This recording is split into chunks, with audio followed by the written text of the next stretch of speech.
नमस्कार, India voice पर स्वागत है आपका। मैं हूं आपके साथ प्रियंका मिश्रा। बुलेटिन की करेंगे शुरुआत। लोकसभा चुनाव परिणाम के बाद मुख्यमंत्री योगी आदित्यनाथ ने गुरुवार को कानून व्यवस्था को लेकर बड़ी बैठक की है और शासन के बड़े अधिकारियों के साथ आगामी पर्व त्योहार को लेकर दिशा निर्देश दिए हैं।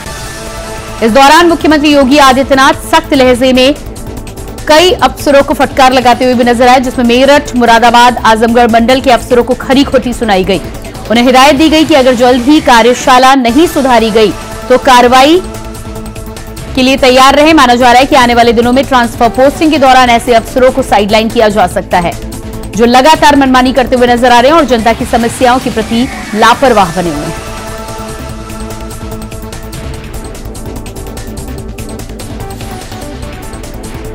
तो लापरवाही नहीं होगी बर्दाश्त, सीएम योगी का ये निर्देश निकल के सामने आया है। तमाम उन अफसरों को साइडलाइन किया जा सकता है जो जनता के कार्यों को लेकर लापरवाही बरतते हुए नजर आते हैं। साफ तौर पर फटकार लगाई गई है कि कार्यशैली में सुधार करें, अन्यथा खामियाजा भुगतना पड़ सकता है। सीएम योगी की तरफ से ये निर्देश जारी किए गए हैं।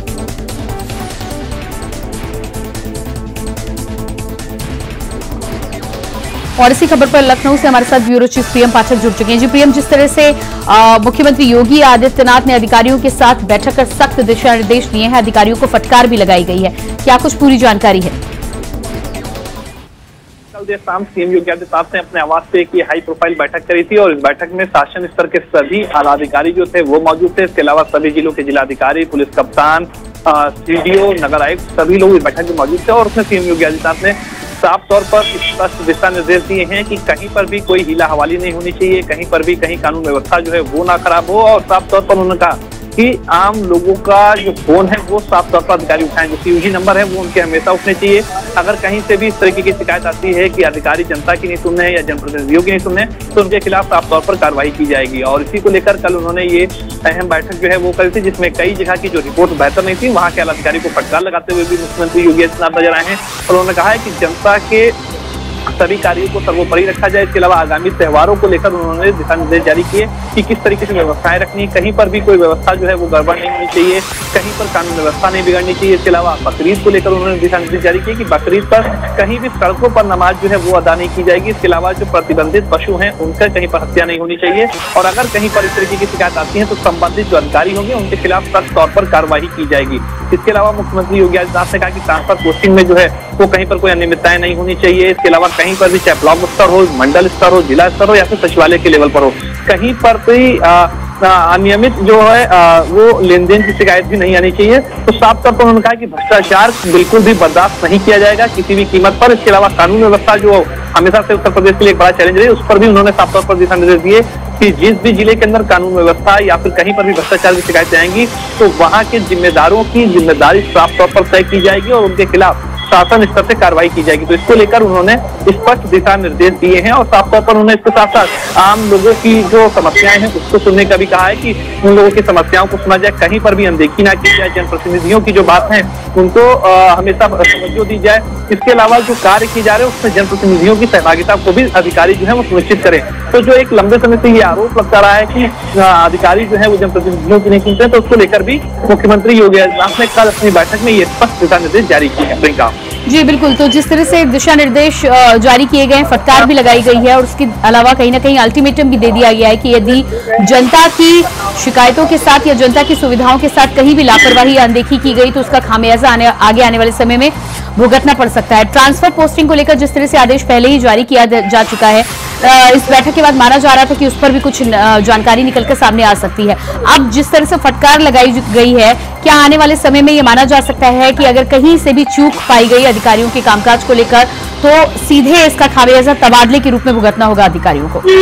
बिल्कुल, देखिए साफ तौर पर प्रियंका, कैबिनेट से ट्रांसफर सीजन की भी मंजूरी इस वर्ष के लिए जो है वो 24-25 के लिए दी जा चुकी है, जो 30 दिन तक की है। और उसको लेकर भी मुख्यमंत्री योगी आदित्यनाथ ने कहा कि ट्रांसफर पोस्टिंग में भी जो नियम है उनका पूरी तरीके से पालन किया जाए। अगर कहीं पर भी नियमों की अनदेखी की जाती है या फिर उसमें कहीं पे भ्रष्टाचार की कोई बात निकल के सामने आती है तो साफ तौर पर जवाबदेही जो संबंधित अधिकारी होंगे उनकी तय की जाएगी और उन पर स्पष्ट तौर पर विभाग की तरफ से या शासन की तरफ से कार्रवाई भी की जाएगी।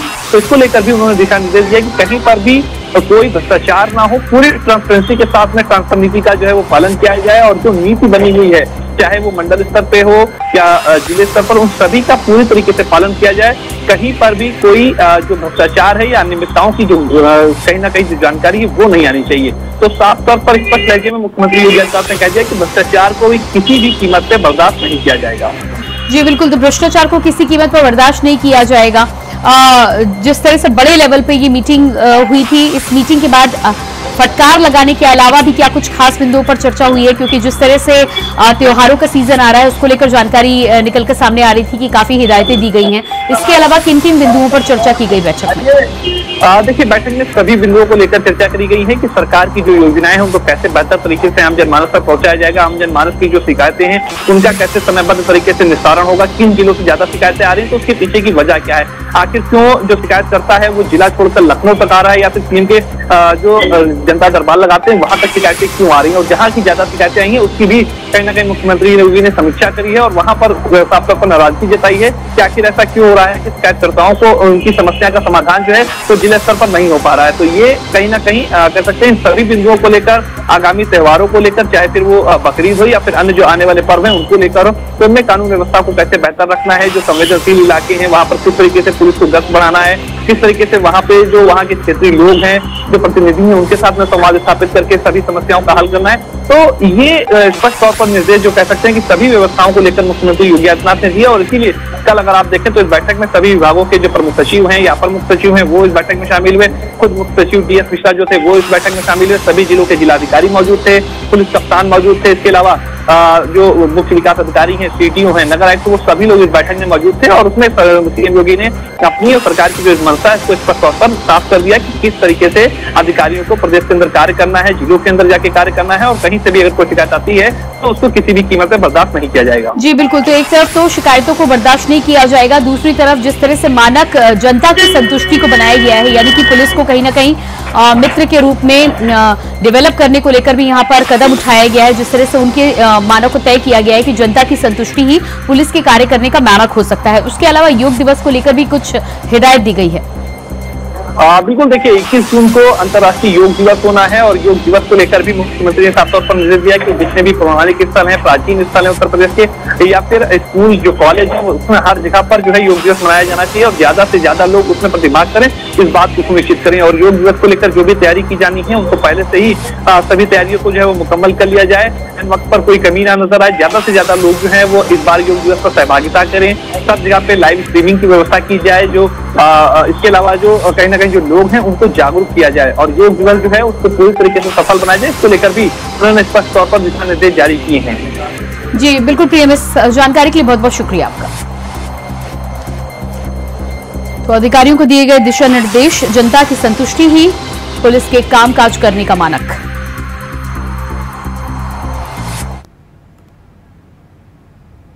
और इसके बाद बात करेंगे अगली खबर को लेकर। लखनऊ से अगली खबर सामने आ रही है। चुनाव की जमीनी पड़ताल को लेकर हुई बैठक। बीजेपी की स्पेशल टीम आज करेगी बैठक। बीजेपी मुख्यालय में बीजेपी टास्क फोर्स की बैठक। दो लोकसभा क्षेत्र में एक टीम होगी शामिल, एक टीम में दो सदस्य होंगे शामिल। प्रदेश पदाधिकारी, पूर्व विधायक होंगे सदस्य। तो वहीं 15 जून तक क्षेत्र में जाकर टीम जानेगी हार का कारण। यूपी बीजेपी ने 80 पदाधिकारियों नेताओं की बनाई टास्क फोर्स। हार के कारणों को जानने के लिए टास्क फोर्स का गठन। तो बीजेपी मुख्यालय में हार के कारणों को जानने के लिए टास्क फोर्स का गठन किया गया है। भारतीय जनता पार्टी के द्वारा दो लोकसभा क्षेत्र के लिए एक टीम को शामिल किया गया है। एक टीम में दो सदस्य शामिल किए गए हैं। पूर्व विधायक के साथ ही साथ प्रदेश पदाधिकारी भी इस टीम का हिस्सा होंगे, जो अलग अलग जगहों पर जाके हार के कारणों की समीक्षा करेंगे और हार के कारणों के बारे में जानकारी हासिल करेंगे। 15 जून तक क्षेत्र में जाकर टीम जानेगी हार के कारण।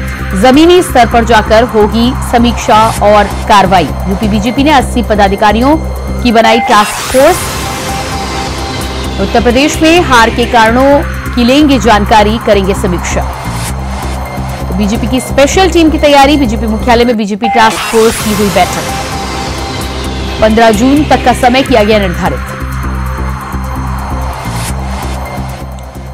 प्रदेश पदाधिकारी से लेकर पूर्व विधायक तक अलग अलग लोकसभा क्षेत्रों में जाकर जानेंगे धरातल का हाल। जमीनी स्तर पर पहुंचकर जनता से करेंगे बातचीत।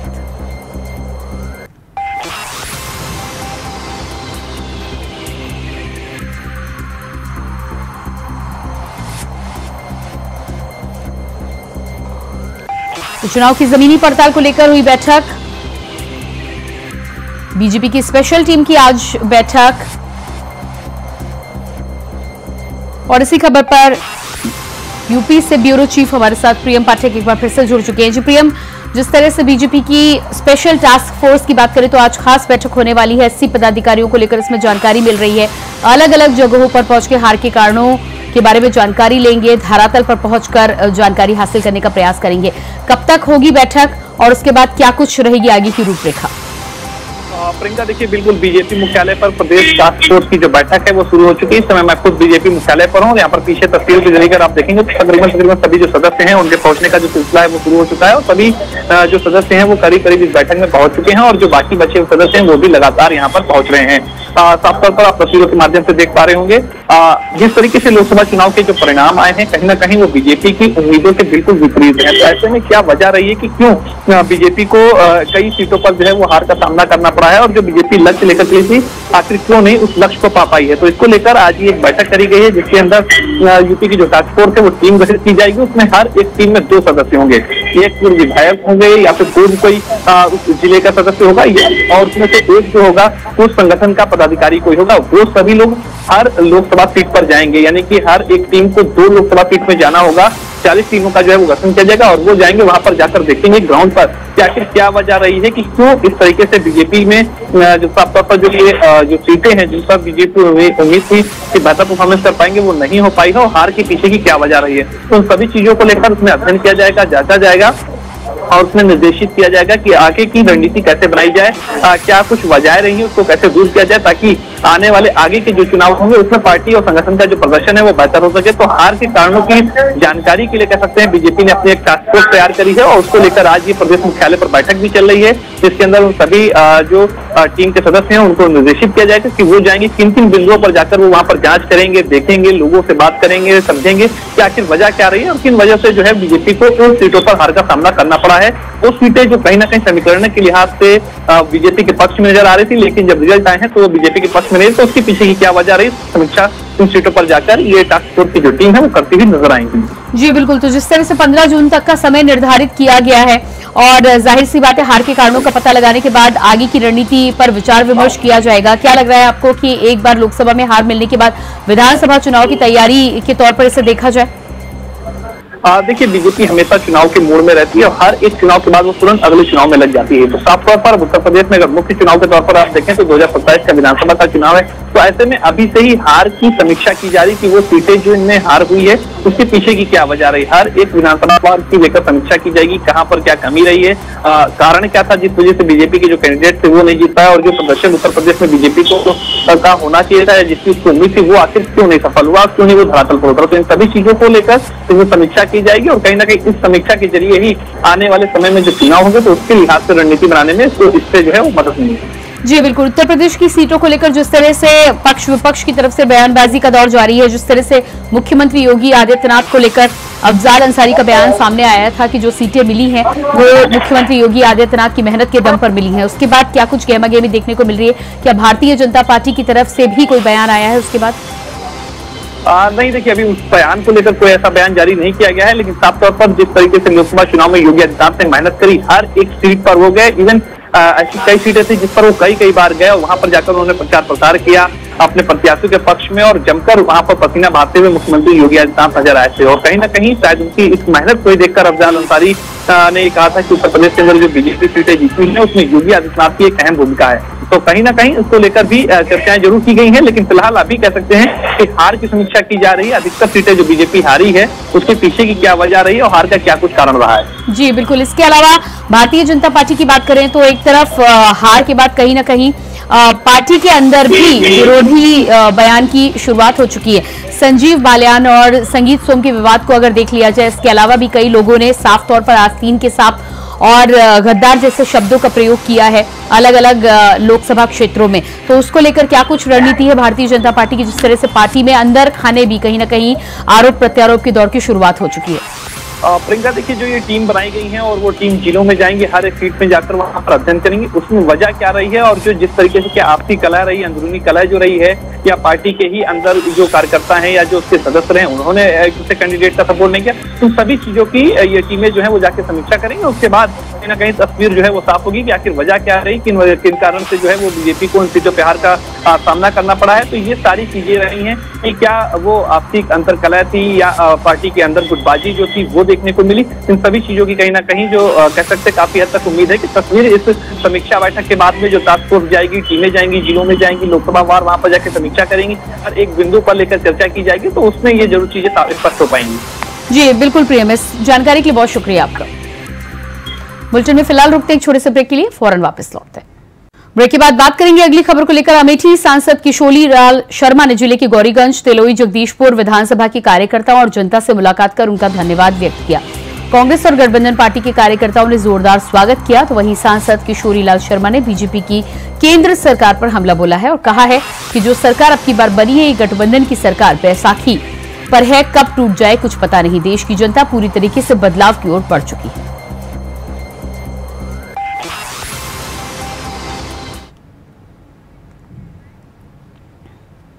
बरेली के थाना क्षेत्र के national highway 24 Lucknow Delhi highway पर स्थित टोल प्लाजा पर टोल मांगने पर जमकर हुआ बवाल।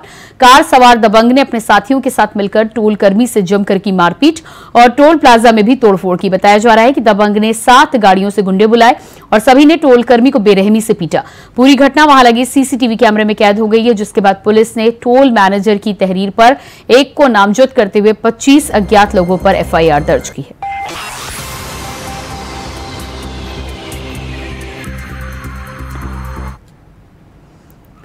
सोनभद्र के चोपन थाना क्षेत्र के सिंदुरिया गांव में एक युवक ने ऑटो सवार दलित महिला को चप्पलों से पीटा, जिसका वीडियो सोशल मीडिया पर वायरल हो रहा है।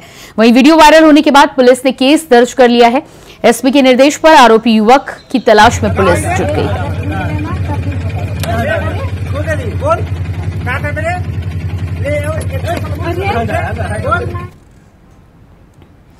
प्रतापगढ़ में सराफा व्यवसायी से लूट का एक मामला सामने आया है। घटना के 8 घंटे के भीतर ही लुटेरों से पुलिस की मुठभेड़ हो गई, जिसमें 3 लुटेरों को पुलिस ने अरेस्ट कर लिया है, जिनके पैर में एक गोली लगी है। इनके पास से कई चीजें बरामद हुई हैं। बता दें कि सीसीटीवी फुटेज की मदद से पुलिस ने 8 घंटे के भीतर लुटेरों को धर दबोचा है। एक लूट की घटना हुई थी डोडोर थाना क्षेत्र के अंतर्गत, जिसमें बाइक पर कुछ बदमाशों के द्वारा एक ज्वेलर के साथ में लूट की गई थी और इसके तत्काल प्रभाव से सभी सीनियर ऑफिसर्स के द्वारा घटनास्थल का निरीक्षण किया गया। उनके पास से जो लूटे गए आभूषण और जो चांदी की वो बरामद हुई है। उनके पास से एक पल्सर 2 एक 315 और बरामद हुआ है। उनकी क्रिमिनल हिस्ट्री भी है और इनसे जो है वो सुल्तानपुर से 307 के।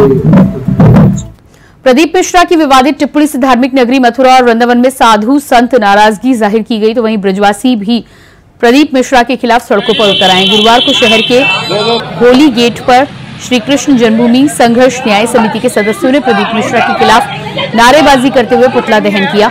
जिला प्रशासन से कथावाचक के खिलाफ संगीन धारा में मुकदमा दर्ज करने की मांग की गई है। साथ ही समिति के अध्यक्ष दिनेश शर्मा ने कहा है कि जो व्यक्ति राधा रानी के नाम सिखा रहा है उन्हीं के बारे में अपशब्द बोले हम सहन नहीं करेंगे। हम केंद्र सरकार से मांग करते हैं कि ऐसे कथावाचकों के खिलाफ सख्त कार्रवाई की जाए और उनकी संपत्ति की जांच की जाए। सनातन धर्म के देवी देवताओं के खिलाफ अभद्र टिप्पणी हिंदू सनातन धर्म कभी बर्दाश्त नहीं करेगा। कथावाचक प्रदीप मिश्रा का पुतला फूंका गया है। प्रदीप मिश्रा ने हमारी आराध्या राधा रानी के बारे में जो गलत टिप्पणी की है उसके विरोध में यहाँ सभी ब्रजवासी आक्रोशित हैं। सभी ब्रजवासियों ने प्रदीप मिश्रा का पुतला फूंककर उसमें जूते चप्पलों से मार लगा के उसको गंदे नाली में पटका गया है। प्रदीप मिश्रा ने जो राधा रानी के बारे में जो इस प्रकार के बयान दिया है उस बयान माफी मांगने लायक नहीं है। माफी मांगने से काम नहीं चलेगा। हमारी केंद्र सरकार से मांग है, इसके पास जो 1000 करोड़ की संपत्ति है वो कहां से आई, उसकी जांच होनी चाहिए। ये लोग महिलाओं को बेवकूफ बनाकर टोटका बताकर गुमराह करते हैं और उससे पैसा ठगते हैं। प्रदीप मिश्रा कहता है कि मैं बच्चे को पास करा दूंगा, ये टोटका कर लो, जबकि इसका खुद का बच्चा फेल हो गया। तो ये लोग टोटका बताकर तंत्र विद्या का प्रयोग करके हमारे देश के भोले भाले नागरिकों को ठगते हैं। ऐसे लोगों के खिलाफ सख्त कार्रवाई होनी चाहिए। 24 जून को संसद के विशेष सत्र का आयोजन किया जाएगा, जिसको लेकर संसदीय कार्य मंत्री किरण रिजिजू ने कहा है कि 18वीं लोकसभा का ये पहला सत्र है। मैं चाहता हूं कि पक्ष विपक्ष के सांसद मिलकर अच्छे से इसे चलाएं। जनादेश जैसा भी हो हमें स्वीकार करना चाहिए। संसद सबकी है, इसमें पक्ष विपक्ष नहीं है। चुनाव से पहले हमारी पार्टी ने एनडीए दल के साथ तालमेल करते हुए 400 पार का नारा जरूर दिया। 400 पार तो नहीं हुआ, लेकिन एनडीए को पूरा बहुमत मिला है। अब चुनाव हो चुके हैं, संसद को चलाना पक्ष और विपक्ष के कंधों पर है। लोकसभा और राज्यसभा में जितनी अधिक चर्चा होगी, बिल की गुणवत्ता उतनी ही बढ़ेगी। देखिए, ये पहला सत्र 18वीं लोकसभा का हमारे कैबिनेट का निर्णय के बाद राष्ट्रपति जी ने समन किया है 24 जून से, और ये परंपरागत जैसे होते हैं पहले से। सबसे पहले मेंबर्स का ओथ होगा, नए चुने हुए सदस्यों का, फिर लोकसभा अध्यक्ष का चुनाव होगा, फिर महामहिम राष्ट्रपति जी का अभिभाषण होगा। तो इसमें क्योंकि ये पहला सत्र है और मैं नए संसदीय कार्य मंत्री बने हैं, मैं चाहता हूं कि हम मिल करके संसद को बहुत अच्छी तरह से चलाएं। और जैसे भी मैंने पहले कहा है कि भारत के महान जनता ने अपना निर्देश दे दिया है, फैसला सुनाया है, और जनादेश जैसे होता है हमको स्वीकार करना है।